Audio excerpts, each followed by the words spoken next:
termasuk instruksi Presiden dan keputusan Presiden tentang tim nasional yang akan membantu menyelesaikan rekonsiliasi dan perdamaian.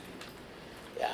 Dalam konteks ini penyusunan rekomendasi kebijakan yang terkait dengan peraturan perundang-undangan kami mohon arahan dan nasihat serta dukungan dari pimpinan DPR.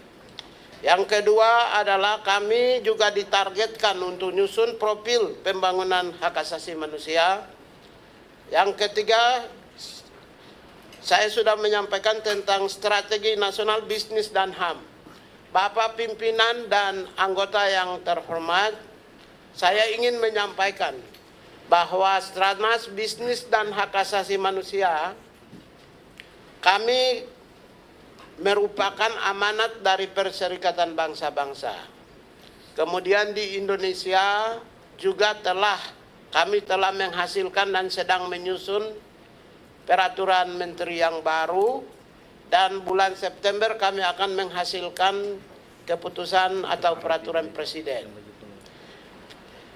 Khusus tentang strategi nasional bisnis dan HAM, kami diberi kewenangan untuk audit dan memberi sanksi dan punishment kepada perusahaan multinasional dan perusahaan nasional berskala internasional.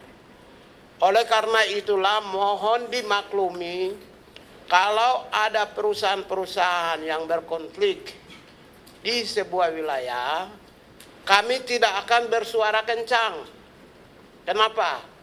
Karena kalau kami bersuara kencang tanpa melakukan audit, itu nanti di indeks sahamnya itu jeblok, Pak. Karena saya punya kewenangan dan otoritas penuh yang dikasih oleh internasional dan nasional. Karena itulah posisi saya adalah menangani kasuistik. Misalnya terjadi peristiwa di sebuah perusahaan, pagarnya diroboh atau salah satu warga dikriminalisasi atau dilaporkan. Kami hanya menangani yang sifatnya kasus saja. Tapi kita tidak akan menangani kasus perusahaan-perusahaan dalam konteks menyeluruh sebuah perusahaan secara utuh.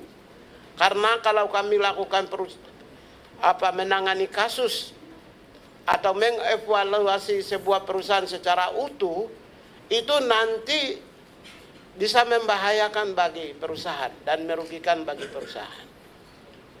Karena itu tolong dimaklumi kalau misalnya ada yang meminta, silakan mana Kementerian HAM menangani, kok kasus perusahaan ini tidak ditangani Kementerian HAM? Ya nggak mungkin kalau secara menyeluruh. Karena kewenangan kami adalah audit menyeluruh terhadap sebuah perusahaan. Setelah itu kami memberi punishment kepada perusahaan. Begitu kami kasih punishment, bursa saham jatuh dan nanti internasional juga akan ban diperbankan. Nasional juga dengan OJK ban diperbankan. Sehingga perusahaan bisa kolaps, Pak. Kita ini semua, terutama kami ini adalah intelektual. Karena itu tidak mungkin kami akan gegabah untuk mengevaluasi menyeluruh atas sebuah peristiwa yang terjadi di salah satu perusahaan.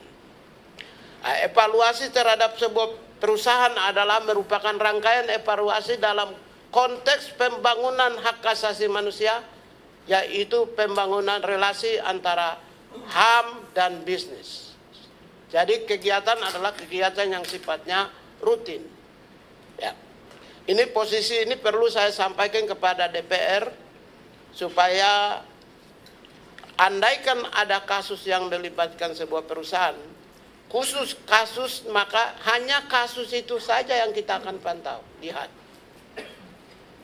Jadi tidak untuk mengevaluasi sebuah perusahaan menyeluruh. Kenapa? Perusahaan-perusahaan internasional maupun juga nasional itu pesaing-pesaingnya banyak, Pak. Ya.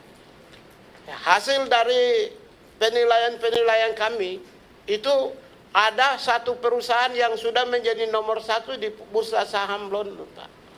Hanya di London itu, di Inggris dia berada di urutan pertama salah satu perusahaan di Indonesia. Hanya berbasis kepada hubungan baik dengan Kementerian HAM. Dia sudah nomor 1. Karena yang mendidik itu adalah salah satu tokoh HAM Indonesia namanya Marzuki Darusman. Yang memberi, mengguidance, mengkonsultasi. Sehingga dalam kondisi seperti ini mohon dimaklumi karena persaingan antar bisnis di internasional juga agak keras. Ya, sama-sama sesama bisnis saling menjatuhkan. Dan juga di nasional juga keras. Sehingga kami tidak akan mungkin bisa melakukan evaluasi menyeluruh dalam konteks terhadap sebuah perusahaan. Tapi kita akan membantu untuk menyelesaikan kasus-kasus yang sifatnya kasuistik. Itu posisi yang pertama kami sampaikan.